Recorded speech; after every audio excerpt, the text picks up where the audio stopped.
I want to welcome everybody. Thank you for joining us today. Before we get started, I just have a few housekeeping items. My name is Ted Ahrens. I'm a staff member in the DeMore McKim Advancement Office.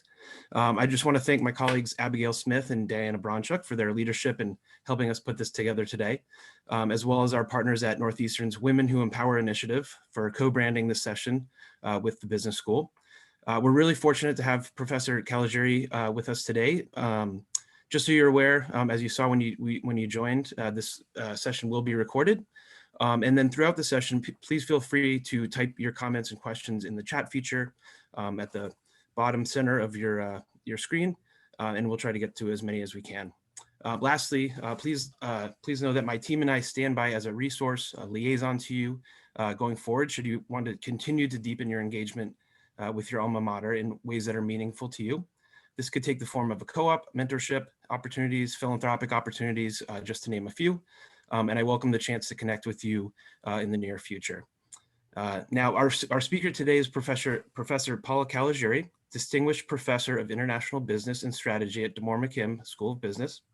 Professor Caligiuri is a work psychologist dedicated to helping companies, business teams, and executives become effective in today's complex global environment. She has been named as one of the most prolific authors in international business for her work in the areas of expatriate management, global leadership development, and cultural agility. She has authored or co-authored several books, including Build Your Cultural Agility, the 9 Competencies of Successful Global Professionals, which actually went on sale yesterday. We're thrilled to have her here today and to celebrate her latest publication with this unofficial Northeastern community book launch. Professor Caligiuri, thank you, and the floor is yours. Thank you, Ted and Abigail and Diana and Northeastern. It feels just so good to be launching a book, and it feels like I'm launching a book at home. So I'm very excited to be with all of you today.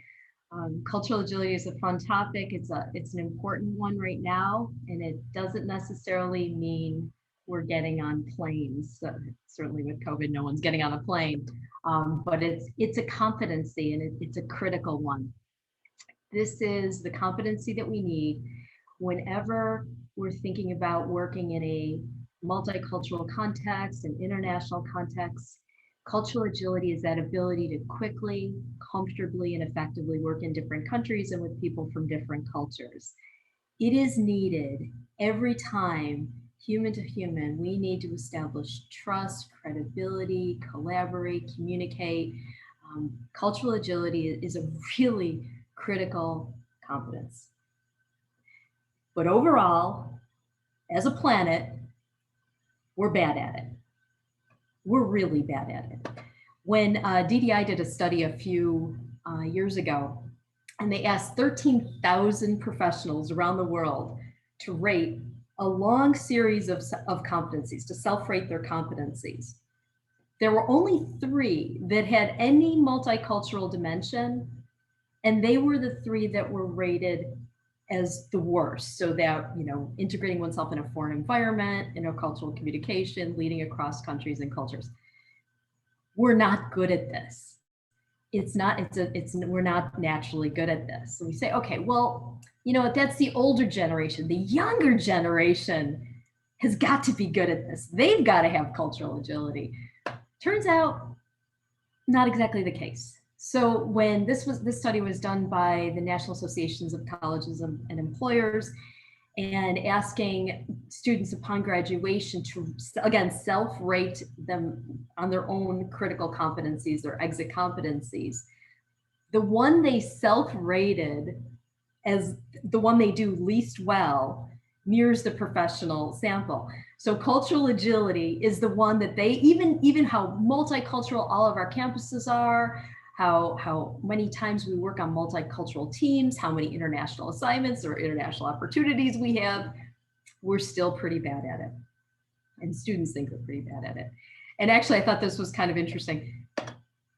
Employers agree. So this is the employer side of the same slide. It's asking employers saying, okay, now rate the students who you've just hired on these same critical competencies. I thought what was sort of fun, if you look at professionalism, these are, employer ratings of professionalism of students, and they rated it about 43%. I liked that that was the one that the students thought they would have doing the best at. It was kind of like, we need to teach a little more humility, apparently. Anyhow, so overall, we're not particularly good at it. And frankly, part of the reason is that we're in situations, whenever we're working in a multicultural situation, we're embedded in a context that we can't turn off our limbic processor. We can't turn off our subjective norms. We can't turn off the way we see the world. And as a result, we tend to get things wrong. We tend to get things wrong interpersonally, in interactions and the like. Let me just show you an image and you'll see pretty quickly what I mean. We can't shut down our processor. We can't shut down that limbic system. I'm sure many of you have heard about the context of unconscious bias. So the question, and of course we're doing this virtually, so we can't do it out loud, but think to yourself, how long do you think it takes to form a judgment? You know, 1/100th of a second, 1/10th, 1 second, or 10 seconds. And the truth, what we found in research, is that it's 1/10th of a second. My friends, we're not naturally good at a multicultural environment because there's all kinds of cues that are that we're interpreting pre-consciously. So for those of you who have taken unconscious bias training, that's really what it's about. But it's not. I don't like the word bias. It's not bias. It's just the ability to slow down our processor. Let me show you another example. The one that that happens now much in the Zoom environment, and that's smiling. You know, I was raised as a little girl. Hey, what's wrong? Why aren't you smiling? I was socialized in an American context. I smile a lot. My default is a smile. I'm a pretty happy person. So, but I asked the question, which doctor would you want performing a life-saving surgery on someone you love? Person on the left or person on the right? And again, you don't have to answer this. This is completely rhetorical. Person on the left, person on the right. Well, it turns out it depends, and it affects our credibility, and it depends on how you were socialized. In many cultures, you'd say, "Oh, of course you want a the happy doctor," and other cultures would say, "Are you kidding me? Absolutely not. You want the serious doctor." And it very much depends on the country and culture. This same study was kind of interesting. If you ask a different question, and that is, which one do you want sending you a bill? Almost everyone wants the happy one. So while credibility, the way we comport ourselves in giving off the image of credibility, will be affected by something as simple as our smile, the warmth that people have does invoke honesty globally. So that one was kind of interesting. I'll show you one more, and then we can start talking about how do we get good at this. So after how long, again, this is totally rhetorical, after how long does silence become uncomfortable? So after how many minutes are we interacting via Zoom? And then all of a sudden we hit a situation where someone said something and then it goes silent.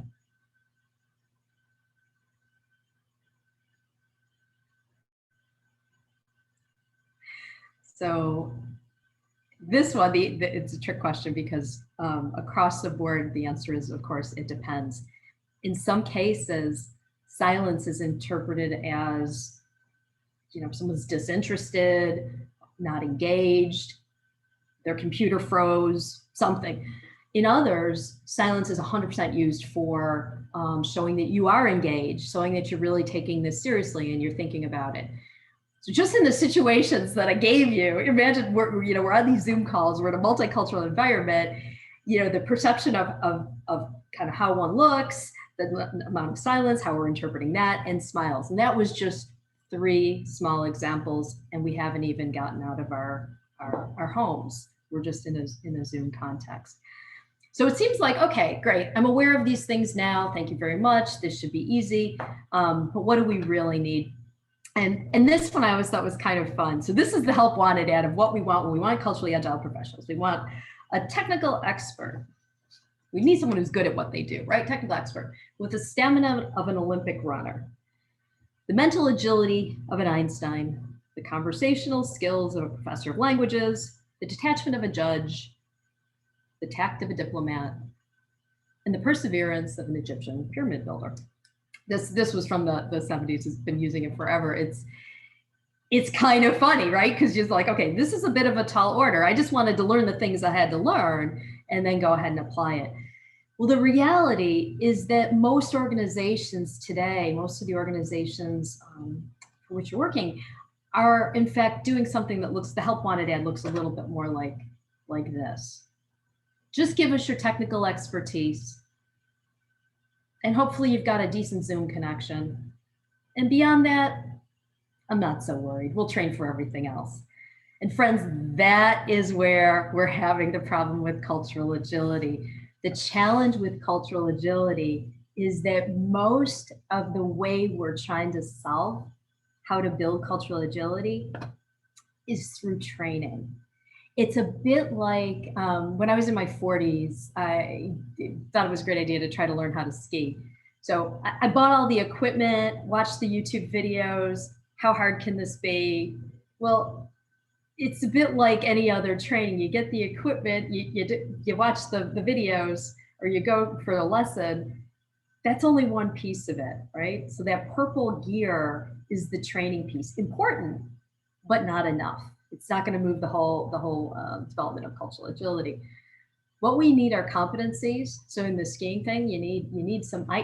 Truthfully, I flamed out. Never tried skiing again. It was, I have no eye-hand coordination. I have kind of horrible perceptual skills, and I'm not particularly athletic. So I didn't have the natural competencies that would actually put some of that training, some of those lessons in motion. And I also didn't have the experience. I didn't have enough time that, during the ski trip that would have actually helped improve my competencies. It is the exact same way cultural agility is developed. There's some amount of awareness we need. There's some natural competencies that we should be able to build, but usually most people start with one or two, and then they kind of build from those. And then there's the experiences that we have, and how do you pull true developmental opportunities from the international and multicultural experiences you're having. So it's all three in combination. And what I'd like to do is share a tip around each of those, and then give you some resources. So this is where I'm just going to pause, because I've been yammering a bit. Ted, were there any questions, or Diana, was there any comments, thoughts, questions at this stage? Not yet, but if there are any comments, questions, please feel free to put those in the chat, and we'll get to those. For a second. I think for now, please continue. Keep going? Okay, great. So what I'll do, again, like I said, just kind of work through each of the three and give you some tips and some resources to help really build cultural agility. So the first is building it's that training. It is what most organizations offer. Over 85% of companies that work multinationally will offer their staff some form of training. What that's important for those of you who remember the selective perception videos, or the moonwalking bear, the idea that you attend and you start to see things that you wouldn't normally be expecting as soon as you're aware that they're present. Culture works the exact same way. If you want to slow down that limbic processor, you have to at least minimally understand the way things might be different, so that if you happen to see them, you can understand them and know how to interpret them. So, a lot of times we'll train on like the highest level behaviors that are different, but understanding that there's usually something far more challenging underneath, much like an iceberg or an onion. It's the easy stuff is on the outside and the tougher stuff is underneath. I will say that in our cosmopolitan reality, in a well-educated, well-traveled group that everyone on this call would be, it's getting harder because those visible signs of difference are gone. If we had our great-great-great grandparents on this call, They would probably be speaking somewhat different languages, and they would probably be dressed in different ways. There would be the immediate visible signs of difference. We're losing some of those. And as a result, the tip of the iceberg is getting smaller and smaller. So we're a bit surprised when the attitudes and beliefs and values are in fact different. I have access for everyone to a tool called My Guide. It's free, it's available. It launched with the book, really excited about this. There were a couple assessments for those of you who had a chance to take them. The results, I know a few people were wondering where the results went. The results are in the dashboard. The app was just launched. You are my beta testers, Northeastern, so thank you. But you had a chance to do a cultural agility assessment if you should want it, and also this cultural values assessment. What's nice, if you have a chance to go back and do this, you'll have the opportunity to self-assess on some of the most fundamental ways that we're socialized differently. And I use this really carefully, because I would never in a million years want you to think that I'm in any part of my career have I been pushing stereotypes.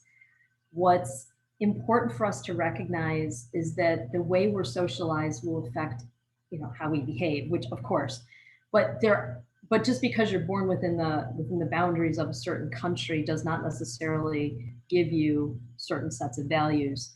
So we have to layer on, there are socializing agents that are common within a country, but then there's family and religion and your profession and sports. And were you raised in a military family? Were you raised in a urban, rural? Did you travel a lot? Did you because you keep layering these socializing agents, and that collectively they are your values. Values will differ, and I'm not going to go through each. You're certainly welcome to go on to the site. I won't go in through each with great detail.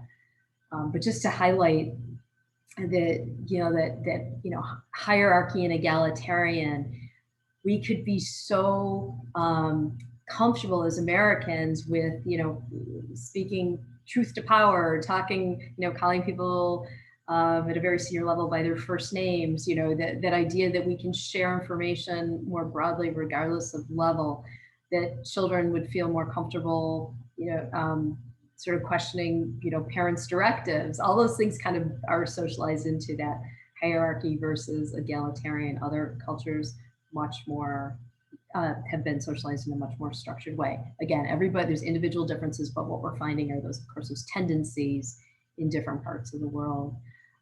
Formality versus informality, which is pretty self-explanatory. Following rules and protocols as evidence of signs of respect versus kind of that, freer, more comfortable ease.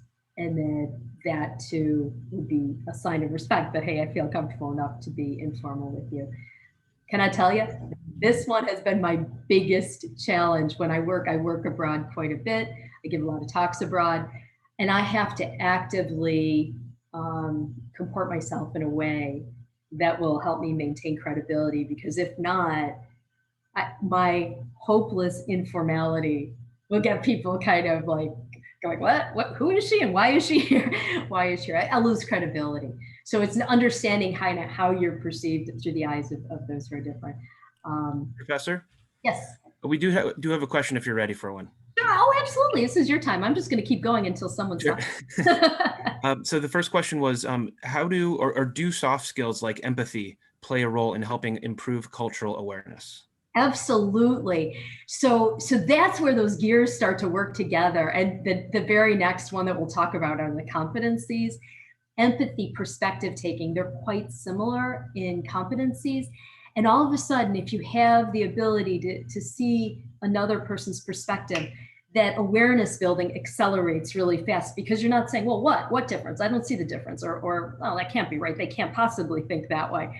You're saying, oh, no, I get it. Somebody's seeing the world slightly differently, and I want to understand how they're seeing it.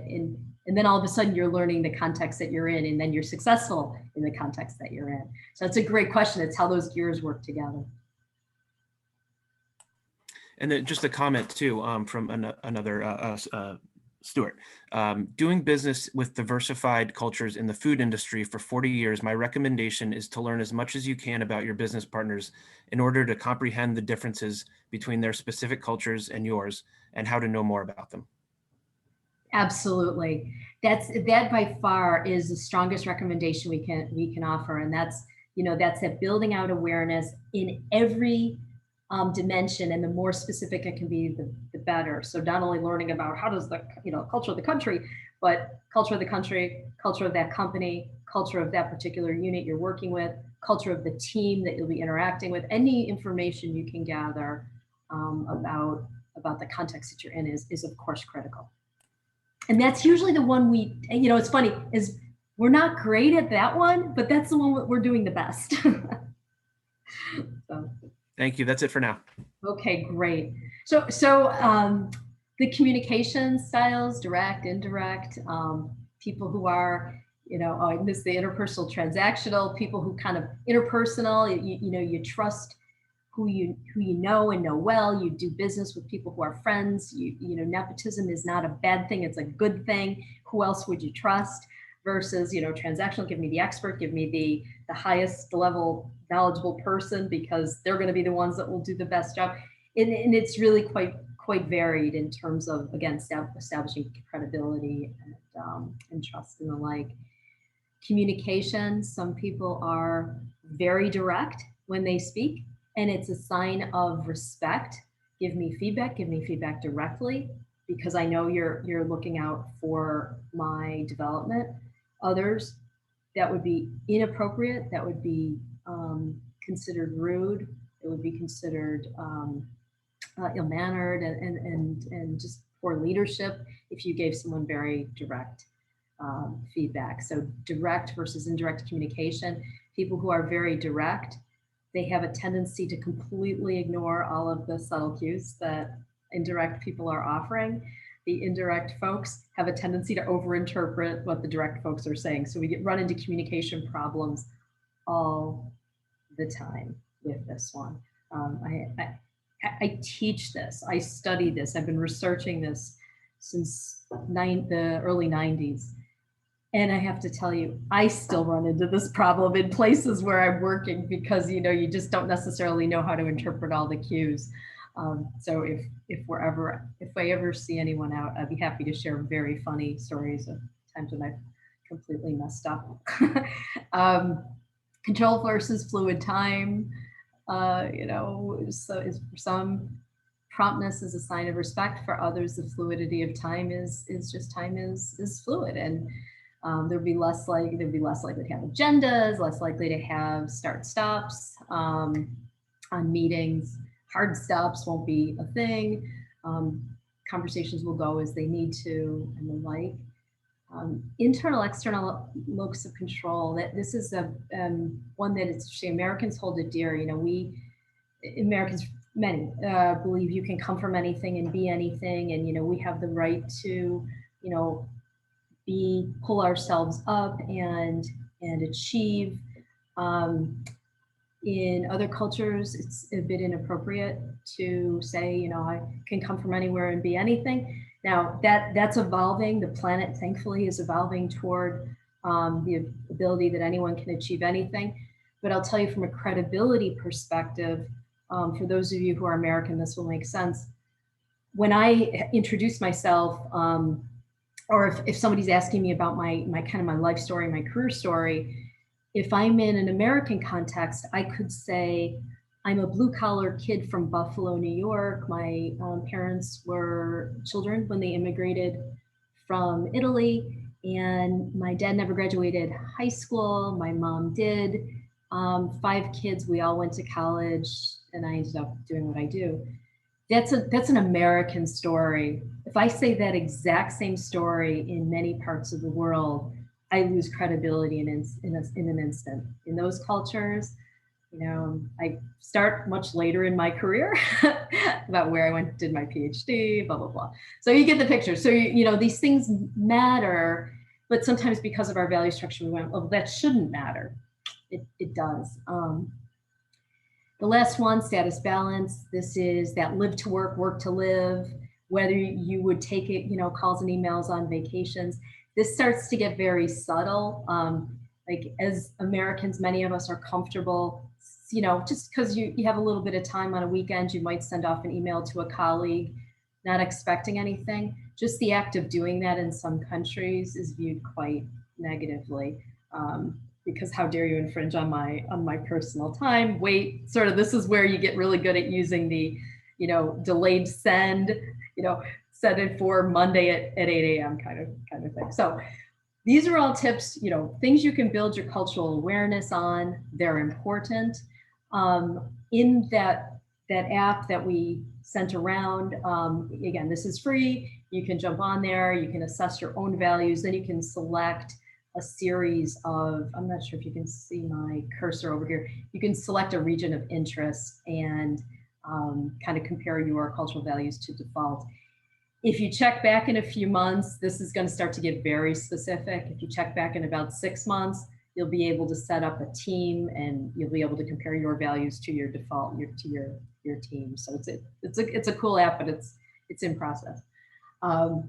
What a fun way to start a conversation like this. And I'm only going to go through that first question. That is, how do you differ from your own country culture? So for those of you who are American, who've been socialized in the American context, you're of an Anglo culture. How do you differ from that culture cluster? And the reason that's interesting is because usually in the difference between you and your default scores is the variance in socializing agents. Well, I'm more fluid in time because my time was fluid at home. That's how I was raised. Or I'm more interpersonal because that's how I always sought out work relationships as a professor. We can work with colleagues we know and like. Things that have socialized differences. Anyway, so this is an interesting tool. It's a resource. It'll help with that tip 1. And that is to build that awareness. The second is that blue one, and for the question or the comment that came in about empathy, this is that gear that matters. This is what the book is about, and that's the idea that certain competencies propel success, that certain competencies really do push people toward that ability to be incredibly effective. These competencies, what we've been finding in the research is that these competencies, there's 9 of them, but they fall under these 3 buckets. Some of them are self-management competencies. So it's like tolerance, ambiguity, resilience, curiosity. This is your ability when you're in a novel situation, when you're in a situation where the cues might not be, you can't use your default processor to interpret your situation. This is where you become more comfortable. You can slow down your limbic system. You don't get anxious. You can ask questions. It feels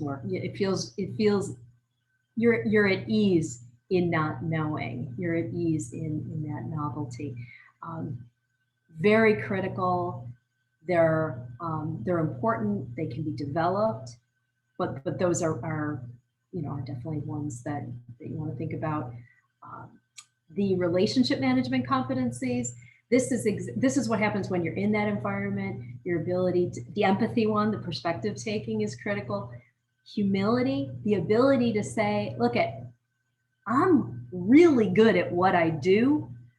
Okay, maybe you wouldn't say that if you're trying to push humility, but the idea is I'm good at what I do, but I don't know how to do it here.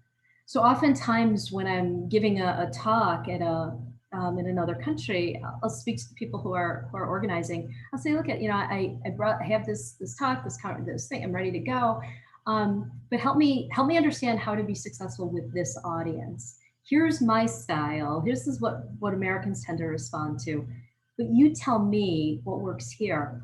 Wow, have I received amazing information. I mean, to the point of like changing things at the last minute because of some advice that I was given, hours before a big talk. So important that idea of being able to build those relationships, have that humility, have that perspective taking, foster the coaches, the people who will propel you into continuing that understanding of what's happening in the environment.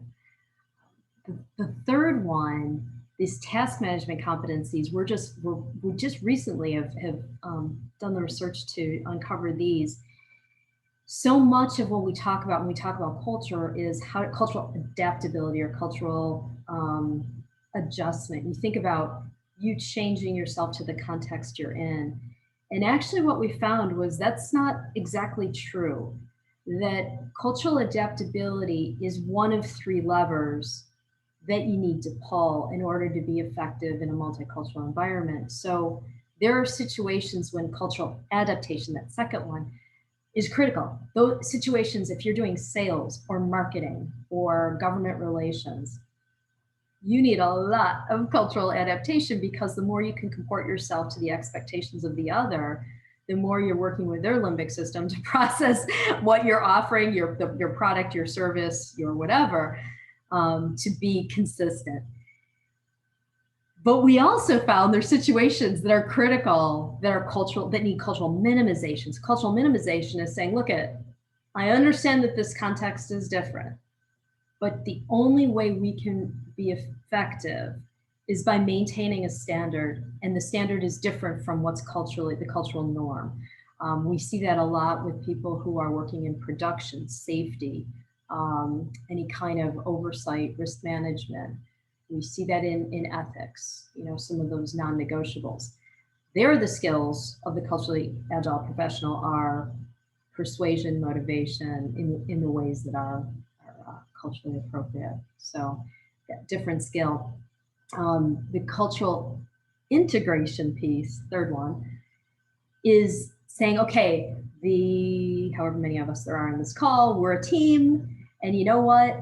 It's not going to represent, as a team, we're not going to represent any one kind of way of operating. We're going to collectively agree upon sort of our team's way of being and working together. We see that most in groups that are, production teams, R&D teams, innovation teams. They tend to be the ones that really do need that cultural integration the most. So what we're finding is that the best global professionals can read the environment, identify which one of these they need to pull, and then use the correct behaviors in order to succeed in whatever task they're doing. So really interesting. It's a very challenging set of competencies. What's interesting about these competencies is that they each of them, and it's the reason the book is talking about all 9 competencies. Each competency had its own chapter, and each one needed its own chapter, because the development of each competency, it's like understanding the recipe for building it. There's certain ingredients each one of the competencies will have, but each one of the competencies builds in a different way. So in the case of all of them, one of the ingredients is our dispositional traits. So like how our bodies handle serotonin and dopamine, how our bodies handle oxytocin and the like. So you're hardwired, so the way your bodies handle serotonin, dopamine, and the like kind of bubble up to dispositional traits, which affect competencies. That's a portion of it. The other portion is, what do you know how to do? What do you know how to, what skills have you learned along the way? What experiences have you had? That's where these gears start moving together. So interesting. For those of you who had a chance to take my guide before you came on the call, and if you went into the dashboard, you were able to see where your scores are on each of those 6 competencies, not all 9. So the reason is we're still working on the last 3. The last 3 are a little tricky from a technical perspective, because they're kind of not a linear more is better. They're more is better under certain circumstances. So we're having some challenges making that kind of universally applicable. But anyhow, so 6 of them, the top 6. are, you can assess yourself. Please do not be concerned at all if your scores seem very low. We use normative data on global professionals with significant international experience. And so what that does is it truncates the variance around kind of one end of the continuum, and it stretches people like professionals like you, it stretches you all out into the full, 10-point scale. So it worries a lot of people. What we're trying to do is tease out really the effect of kind of people's natural tendencies. Which ones do you really gravitate toward? What's your strength? How do you leverage your strength? It is very rare when someone has a high score on each. It's oftentimes that there's one or two that are, 6, 7, and then the rest kind of are, falling a little further down. And it's usually those are the two that we can train to leverage. So if you're naturally intellectually curious, or culturally curious or curious, you can do all the investigation and all of the deep knowledge before you have a multicultural, intercultural interaction. You can ask a lot of questions when you're in that situation. You can actually leverage that competency, and in the process kind of build the others. If you have a high tolerance of ambiguity, you'll have the ability to kind of sit in the unknown for much longer than everyone else. And as a result, take in a good bit more of the context, of the novelty of the context, without kind of getting really anxious. So that's our, those are our competencies. And I'm going to pause, Ted, here, because that was a lot. I just kind of summarized 30 years of research in about 4 or 5 minutes. Thank you. Nothing in the chat right now, but again, if there's questions, comments, please feel free to type it in. Wait a second. Okay. So the third, so if you can't kind of think of where we've been, the idea of, tip number 1, gain as much knowledge as you possibly can. There's an online resource, but certainly there is your colleagues, your professional network, many resources. Just make sure they're credible on the internet. Good solid information about how the context could differ. Those competencies, thinking about those competencies is really being the engine that will help drive your success and also drive your development. And the third are the experiences that you're having. Friends, it's so interesting, but for so long, one of the greatest reasons we're having the challenge we're having in finding people who are culturally agile to work in our organizations is that for so long there was this dominant belief that you could, you work for an organization, you're doing really well, you're earmarked for a global role, so you get tapped on the shoulder to go do a short-term assignment or long-term assignment in another country, or start, managing a global team, whatever. And there's some belief, let's use the case of a short-term assignment. There's some belief that if you pick someone up and put them in another country and drop them down, that fairy dust drops over them and they become culturally agile. And it's just not the case. Breathing the air of another country doesn't make someone culturally agile. Cultural agility means having deep developmental, high quality experiences in a context that's truly novel, where you're able to get feedback on how you are interacting, how you're working in that environment. What's incredibly interesting that we're finding is that we're sort of, the experience itself becomes part of our challenge, because we need people, what we're finding in our research, we need people to be placed in a novel environment, but what's novel for one person isn't novel for another person. And we're finding out that too much or too little novelty is having a really negative effect. I'll give you an example. Here at Northeastern, for years I ran a program that we send executives to work with the National Peace Corps Association on projects on volunteer projects where it's skill-based volunteerism. And what we were finding is that if we place people in situations that were just far too challenging, it actually, could have made some of the cross-cultural competencies worse. It means it's like, okay, too much. I'm getting, too nervous. I can't be effective in this context. If we put them in situations that were, they were ready for more, they didn't get it. I mean, this is the classic stretch assignment challenge.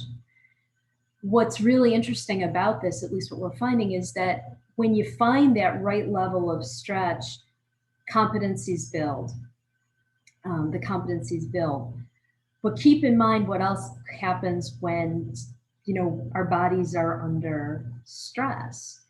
When our bodies are under stress, we go to cognitive ease, emotional ease, we cling to familiar.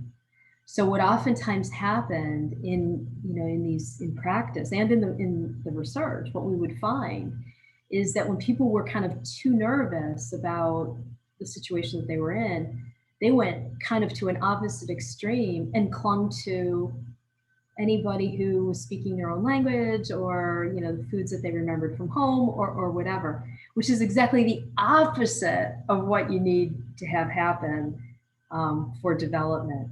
And I share that. I'm kind of pounding this pretty hard, because if we walk into, and I'll give you some example, like if you walk into freshman orientation and you see kind of clusters of students, they demographically look quite similar, those clusters. But just think about it, body under stress, freshman orientation, you cling to familiar, people who are like you.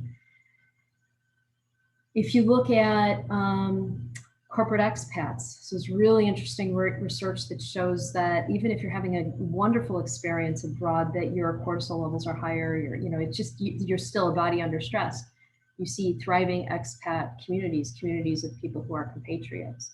If you look at, and we can keep going, I mean, I do work with the Army War College, and here's are people who, these are individuals, 20% of the Army War College are non-US nationals or NATO allies, and many go on to become heads of state, clinging to familiar.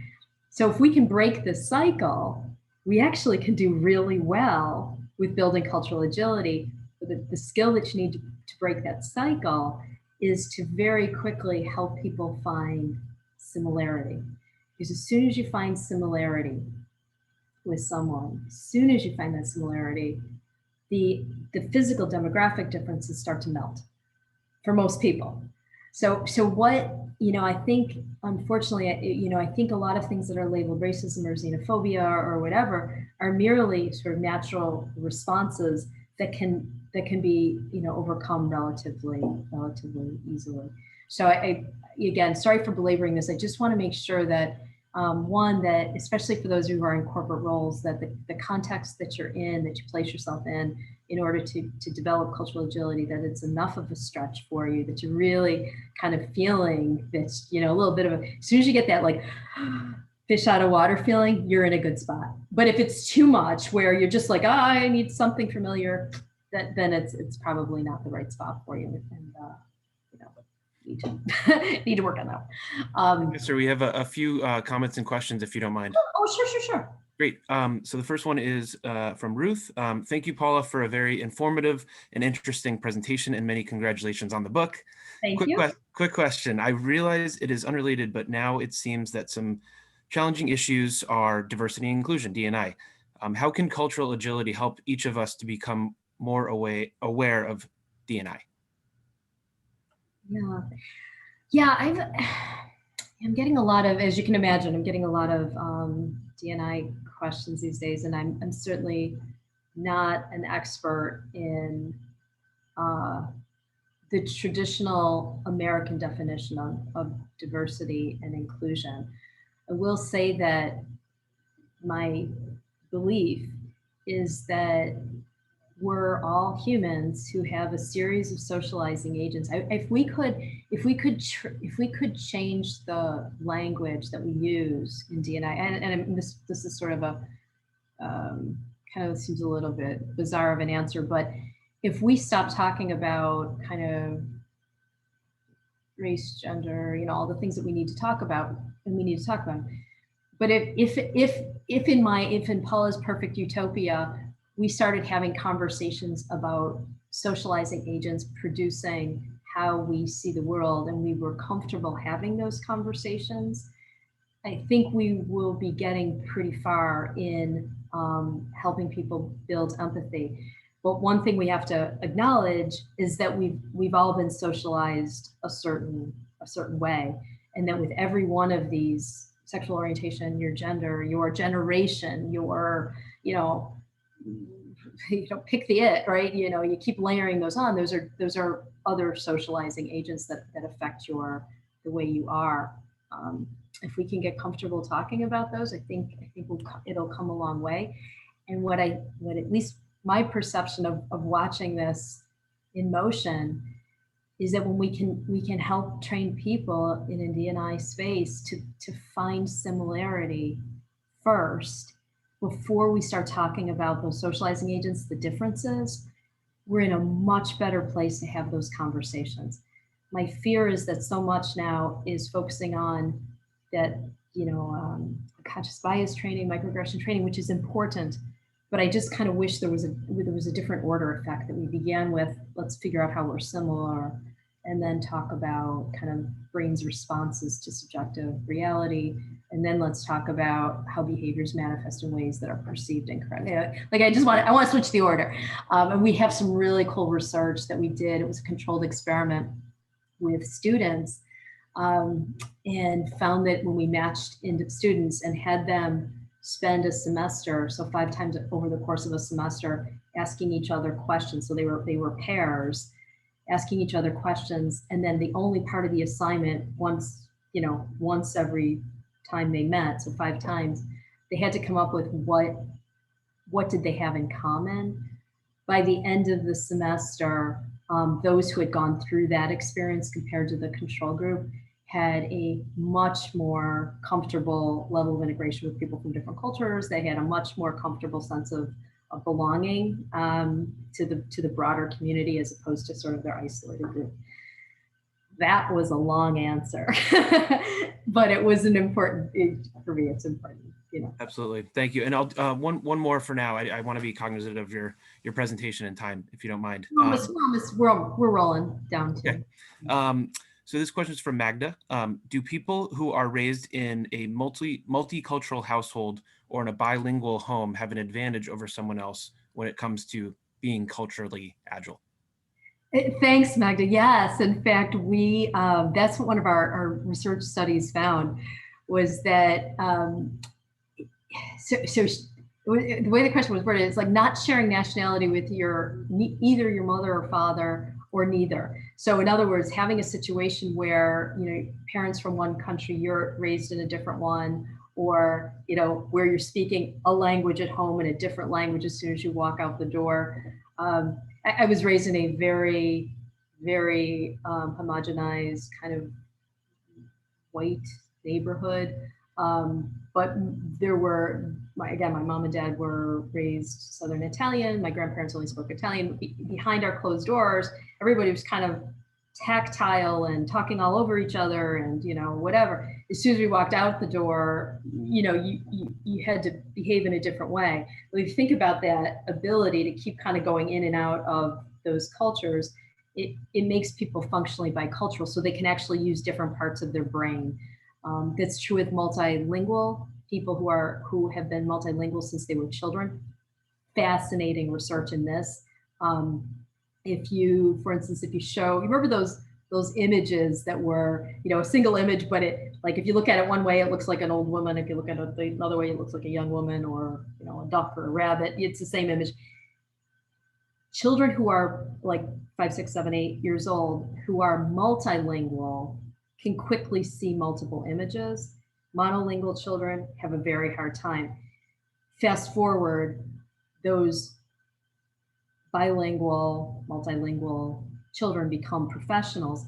What they have is greater plasticity in their brains, that they're able to reassign meaning to the same thing. So that language skill actually helps other aspects of cultural agility. It's part of the competencies. good reason to read the book. Thank you. A few more questions. Would you like to continue or take another question? Yeah, it's up to you. I've got a few more, but not anything. Actually, you know what? Let me finish up, and then we'll because we're almost there. Because I think this gets back to the question way at the beginning, like isn't empathy going to make all this better? What we find is that if you go back to those individual differences, especially if you think about that, how your bodies handle serotonin and dopamine, how your bodies are, to what extent they're, you become naturally comfortable in a diverse environment. You get really anxious very quickly. If you get anxious very quickly, you start to kind of close focus, and then your brain just wants to very quickly understand reality. So you make a lot of mistakes. Those are basic fundamental differences. So if you think about the gears working together again, that how your competencies will affect the type of experiences that you have, the type of experiences that you seek. One of the best pieces of advice we give organizations is to try to really understand the baseline and then give people the experiences that they're ready for, because, as I mentioned before, bad things happen when you don't do that. And this is it for my last tip. The one, as I mentioned, know your baseline, kind of know what will really stretch you, and then stretch to the right level of novelty. If you're in a situation that forever feels comfortable and easy, and you don't sense that there's ever a situation where you were misunderstood, or you were ineffective because of something stylistic, or you misread a cue, or you didn't have enough information that was contextual, that was really about the context, not about your content. If that has never happened, you're probably just in an environment that's not enough of a stretch challenge. So we want to keep pushing everyone out to become more engaged in those experiences. And the last one I'll mention is this issue of social learning. So if you are in a context that's a novelty, that's a true novelty stretch, one of the best pieces of advice I can offer is to find a buddy. So if you have, if you're going to go work in Spain and you have a dear friend and a colleague who is from Spain, you might ask her ahead of time, well, what would enable me to be effective in this Spanish context? Or how could I be perceived as credible? Or is there anything about me that as my colleague and friend, that you think might not be perceived in the way I'm intending in that context? If you ask it like that, people are really open, because you're not denigrating yourself. You're just saying, hey, I want to do it in a way that will work with someone else's limbic system, and so you're perceived well. That social learning really helps. When you're in the context, being able to say to someone who you trust, a colleague or a coach or a whatever coworker who you believe understands your context and another, being able to comfortably ask the question, is there any way I could be even more effective in this context? So it's a really good question to ask. You'll be amazed at how many people are so happy to give that kind of advice. It's powerful. It's a powerful way to build cultural agility. So friends, I offer you this very interesting free resource that's out there. You can use it. I hope it's the reason we're making it available. We want lots of people to interact with it. And again, it was just so much fun to be a part of the book launch with Northeastern. So with that, I have a few minutes of questions. Thank you. I'll skip to a question, and we'll try to get them all. There was a question that was seconded by another attendee, so I'll go to that. How does cultural agility relate to the concept of code switching? And this is coming from an undergrad language major. Yeah. Well, they're related. So code switching, that comes out quite a bit in, for those of you who are familiar with Andy Malinsky's work in Global Dexterity. It's an amazing book, but it's the ability to kind of see a reality, and then see a reality through one pair of eyes, your own, and then reassign meaning. So it's the linguistic equivalent to that study I was just telling you about. Absolutely, they're both critical, the critical functions, but that's one competency out of several. So I would say there's definitely more than just code switching involved in being effective in a multicultural environment. Thank you. A question from Marissa. What would be your advice on how cultural agility can be incorporated into different programs of study, into the curriculum? Right. So what I would do is begin with a pretty healthy level of self-awareness, both on the cultural competencies as well as sort of what kind of gave you the level of competencies that you have. So some understanding of your disposition, personality, how you were raised, da, da, da. And then kind of moving into awareness, which is also very important, as we mentioned. And then right away going into experiences. So we usually start with I'd recommend a low level experience, which would be kind of that dyadic, like two people interacting who are from different cultures, practicing and honing that skill of finding similarity, and then stepping it up and stepping it up and stepping it up. I think and I don't, Northeastern is not the case, not likely the case. What we tend to do is we say, okay, we have all these great international opportunities, and we set them up, we structure them, and we send people with some training, but not enough of that front end work. The other part of that is giving students the skills so that when they're embedded in one of those intercultural, international opportunities, that they're making the most out of the experience from the perspective of developmental gain. Because oftentimes, again, they have an amazing time, they love the experience, it's wonderful, but it's developmentally pretty minor because they didn't stretch and they didn't develop. And this last question is very related. From Melissa, where is the best place to get started on cultural agility in the workplace? With D&I, many experts say to start with unconscious bias training. Is there a similar starting point for cultural agility? Yeah, I would kind of argue about that unconscious bias training. So where I would start would be with a pretty healthy level of awareness that your cultural values differ from others. So just kind of a basic awareness build around, wow, I never thought there were others out there who wouldn't want to be informal, or I never thought that, there would be people out there who wouldn't want to be, keep up on